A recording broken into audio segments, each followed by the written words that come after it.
नहमदु व नुसल्ली अला रसूलिल करीम अम्मा बाद फ़अऊज़ु बिल्लाहि मिनश शैतानिर रजीम बिस्मिल्लाहिर रहमानिर रहीम अस्सलामु अलैकुम my name is engineer Farhan Tanveer and today is our lecture number 9 for the series of CCNA 200-301 certification free online course.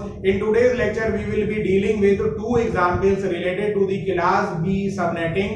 So starting our work for today's lecture, basically subnetting is the phenomena or is the process of taking out bits from the host portion of an IP address and assigning those bits to the subnet portion of your IP address. So basically when we are enabling subnetting in a class B IP address, then we have two different options. Either we can perform the subnetting for a class B IP address in the third octet, or we can perform the subnetting of a class B IP address in the fourth octet. That's why we will be dealing with two different examples. As we can see that a class B IP address has two octets for the network portion and two octets are for the host portion. The third and the fourth octets are both for the host portion in the class B IP address. So if we enable subnetting, then subnetting can be performed in the region from /16 till /30. So we will be dealing with two different examples. In the first example, I will be taking the CIDR value, the subnet mask value equal to, let's say, 18, and in the other example I will be dealing with the subnet mask value greater than 24, as the fourth octet is starting from the 24th bit if we start counting from 0 till 23. So I will be taking the CIDR value equal to, let's say, 27. So these two examples will be taken up by me. The /18 example is a CIDR value from the third subnet, and the /27 is a CIDR value from the fourth subnet. So let us consider the example of /18 CIDR value. If you haven't watched my previous lectures related to the subnetting concepts, then kindly watch those lectures first, because that will be very helpful for you in understanding today's lecture. So now, starting our question, let us take an IP address for the class B range. The class B range starts from 128 and it ends at 191. So any IP address starting from either 128 and or higher value or less than that of 128 till 191, this is the range for the class B IP address. So I am taking a class B IP address in this particular range, and that address will be first solved for the CIDR value /18, and then it will be solved using the CIDR value of /27. So now taking an IP address, let's say the class B IP address is 172.16.3. let's say 221. This is a randomly taken IP address of the class B range, and now I am assigning the CIDR value of /18 to it. As I have told you in my previous lectures, whenever this sort of question is given to you, an IP address is given to you belonging to the class B range and a CIDR value /18, then first you have to convert this CIDR value into the subnet mask. So this /18 is going to be converted into subnet mask value. So in the previous lectures I told you that /18 corresponds to 255.255. this is /16. Then /17 is 128 and /18 will be 192.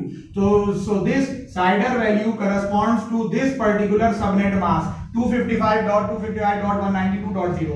Once you have converted the CIDR value into the subnet mask form, then the second step for understanding the subnetting concept is to find the block size. So how do we find the block size? That was already told to you. In order to find the block size, you have to subtract from 256 that value of the subnet mask which is other than 255 and 0.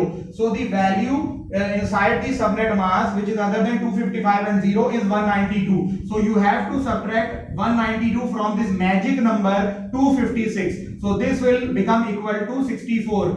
Now the block size is now 64. Now I will be gathering information related to number of subnet bits, the number of host bits, and then we will be finding out the valid subnets, and then we will be finding out the valid host in a particular subnet. As you can see that the number of subnet bits in this particular example, the default CIDR value for a class B IP address, as told to you in the previous lectures, is basically /16. So the formula to find out the number of subnet bits is to just use this formula, that is default minus given CIDR.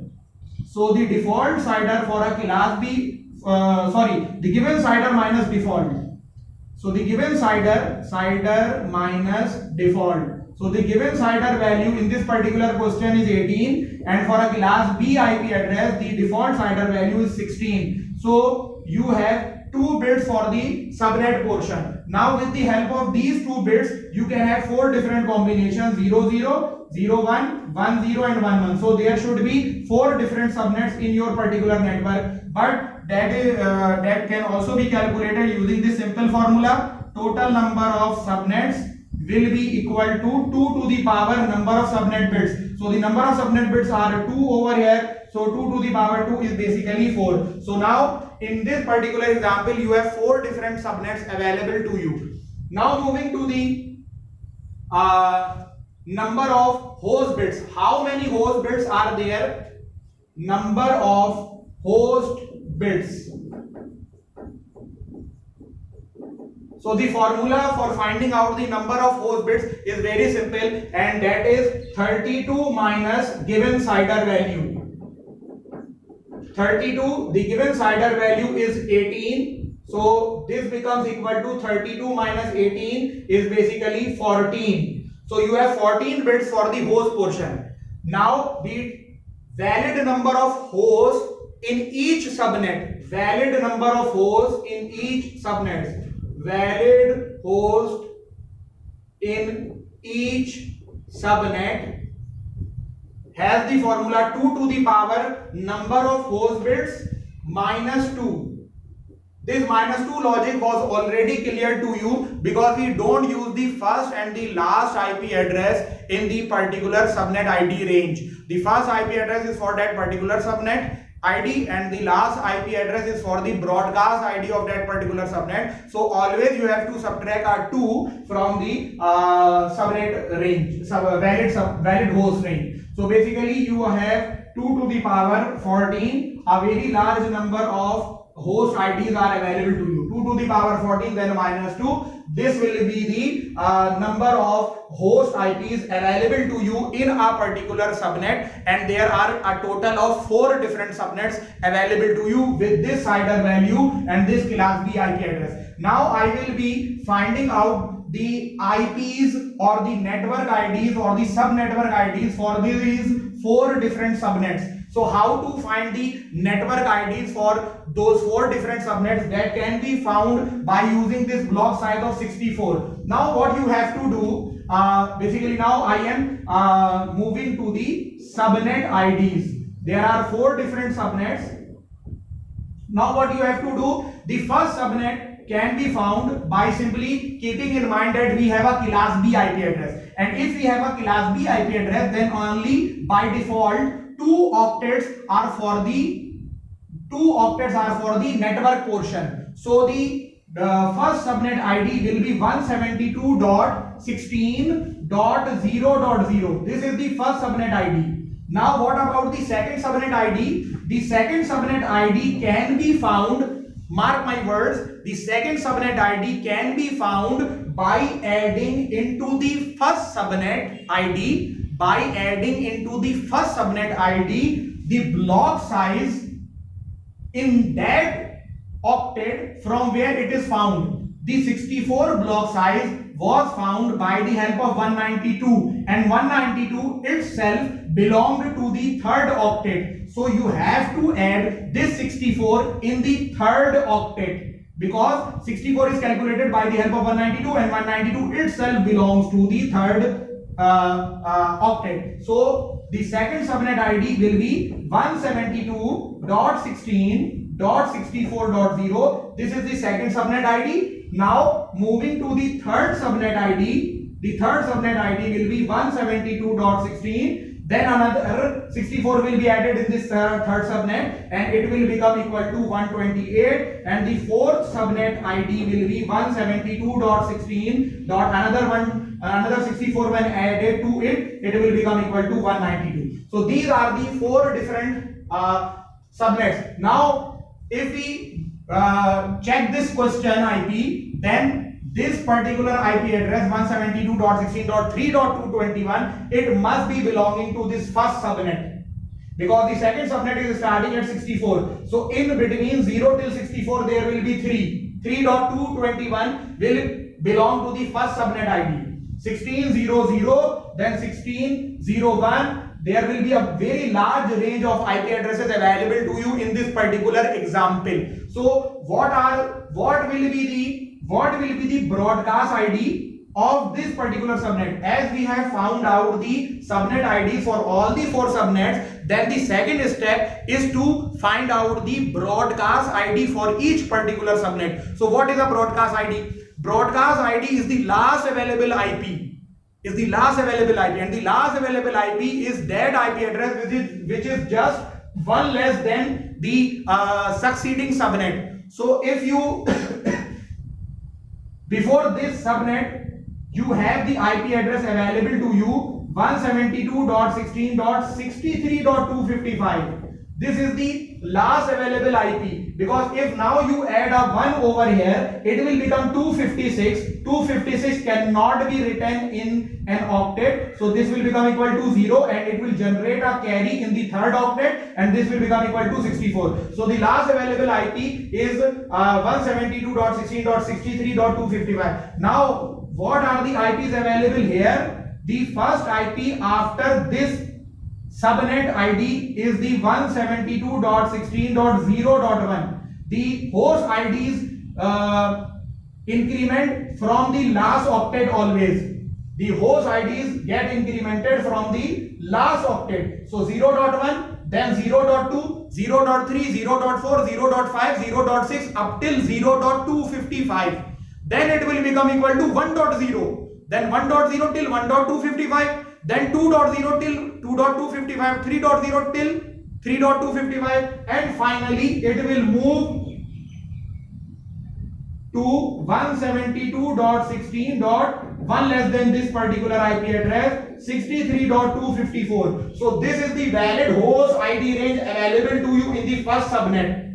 Now what about this second subnet? First of all, find out its broadcast address. The broadcast address of the second subnet will be one less than the subnet ID for the third subnet. The third subnet is at the IP address 172.16.128.0. So before it we have 172.16.127.255. This is the broadcast IP of this second subnet. Now in between these two IP addresses we have 172.16.64.1 up till 172.16.127.254. This is the valid host ID range for this second subnet. Now I will be showing you for the third subnet and for the fourth subnet you may calculate it by yourself as for a practice example. Now the third subnet ID will be one less than the fourth subnet. The broadcast ID for the third subnet will be one less than the subnet ID for the fourth subnet. 192.0, before 192.0 there will be 191.255. This is the subnet ID. This is the broadcast ID for the third subnet. Now the host ID is available incrementing from 128.1 up till 172.16.191.254. This is the host ID range available to do. Finally, if you calculate for this, I am verbally telling you the last this broadcast IP will be 172.16.255.255 and the available host ID range will be 172.16.192.1 till 172.16.255.254. So this is the way how we do subnetting in case of class B IP address, but this particular example was for the CIDR value oblique 18 and therefore CIDR value oblique 18 corresponds to the third subnet. Now I am taking another example of oblique 27 that belongs to the fourth subnet and I will be performing the subnetting for that particular IP subnet mask. So now changing our question again. In place of oblique 18, I am placing now oblique 27 and for oblique 27, the subnet ID becomes 255.255. For oblique 24, it is 0, oblique 25, 128, oblique 26, 192, oblique 27 becomes equal to 224. So now if you calculate the block size, then I have told you in order to calculate the block size, you have to subtract from 256 that value of the subnet mask which is other than 255 and 0. So the value in the subnet mask which is other than 255 and 0 is the 224. So here you will place 224 and this will become equal to 32. So the block size is 32. Now finding the number of subnet bits, CIDR minus default. CIDR value for this particular question is oblique 27 and 16 is the default CIDR value for class B IP address. So this becomes equal to oblique 11. Now the total number of subnet bits, subnets will be 2 to the power 11. A very large number will now be generated. It will be 2048 subnets available to you. Now moving to the number of host bits, 32 minus CIDR. CIDR value is basically oblique 27. So a 32 minus CIDR value will become equal to 5 and the valid host in each subnet will be now 30 because 5 bits were for the host portion. So 2 to the power 5 minus 2, this becomes equal to 32 minus 2, that is 30. Now moving to the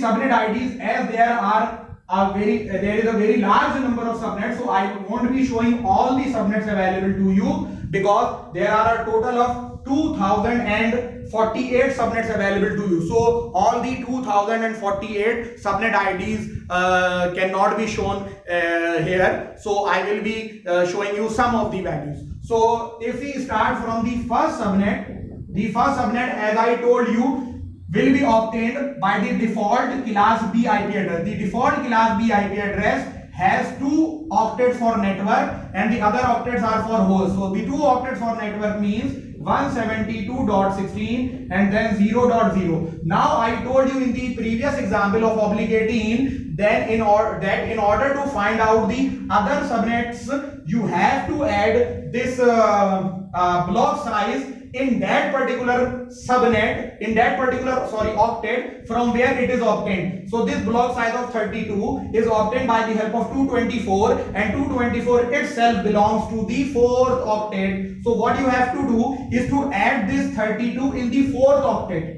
In the previous example, you added the block size in the third octet, but now in this particular example, 224 belongs to the 4th octet. Therefore, 32 will be added in the 4th octet to obtain the subnet IDs. So now the other subnet IDs will be 172.16.0.32. Now the third one will be 172.16.0.64. Fourth one will be 172.16.0.32 added is 96. The fifth one will be 172.16.0. Another 32 if added it will become equal to 128. The sixth one will be 172.16.0. Another 32 if added it becomes equal to 160. Now 7th octet will be 172.16.0.192 and the 8th octet will be 172.16.0.224. Now if you add another 32 in the 4th octet, then it will become equal to 172.16.0.256. 256 is not possible to be written in a subnet mask. Therefore, this 256 will turn itself equal to 0 and it will generate a carry into the third subnet. So now this will become equal to 1.0. Now imagine 0.0 till 0.224. Similarly, 1.0 till 1.224. Then you will be having 172.16.2.0 till 2.224. Having the block size of 32. Similarly, this will go on, and finally you will reach 172.16.255.0, then 172.16.255.32, then 172.16.255.64, then 255.96. This pattern will be repeated till you are at the subnet 255. Last subnet will be 255.224. Because if now you add another 32 to it, this will become equal to 256. It will become itself 0. It will generate a carry over here. This will become another 0, and it will generate a carry over this second subnet. And this second subnet has the value 16, and it will never become equal to 17, because in subnetting you are not allowed to interfere into the second subnet as you are doing class B subnetting. For class B subnetting, the first and the second octet must not be interfered. So this will be your last subnet ID. Now what about the host ID range and the broadcast addresses? These are simple. If I talk about the first subnet ID, then its broadcast address will be one less than the second subnet ID. So the second subnet ID is 0.31, and before it you will be having 0.31. Before 0.32, you will be having 0.31, and the host IDs will be from 0.1 till 0.30. If I talk about this particular subnet will have 172.16.0.96. The fourth subnet will have the broadcast ID one less than this particular subnet ID of the fifth subnet. So that will be 172.16.0.127, and the valid host ID range will be from 97 till 126. Which means 172.16.0.97 till 172.16.0.126, and then 172.16.0.127 will be the broadcast ID for this fourth subnet. So I hope that this subnetting related to the class B IP addresses is now clear to you. In the next video, I will be dealing with the class A subnetting, and in the class A subnetting you will be having three different options, because in the class A subnetting you can have subnetting in the second octet, in the third octet, and in the fourth octet. So remember this in your mind. Then when you are dealing with a class C IP address, then subnetting can only be performed in the fourth octet. In class B IP address you can perform subnetting in third and fourth octet, which we have done in today's lecture. And in class A subnetting, the subnetting can be performed in the second, third, and fourth three octets. So three examples will be dealt inshallah ta'ala in my next lecture, that is the lecture number 10. Till then, it is time to say goodbye. Kindly like and subscribe my channel and share this video among your friends. Assalamu alaikum wa rahmatullahi wa barakatuh.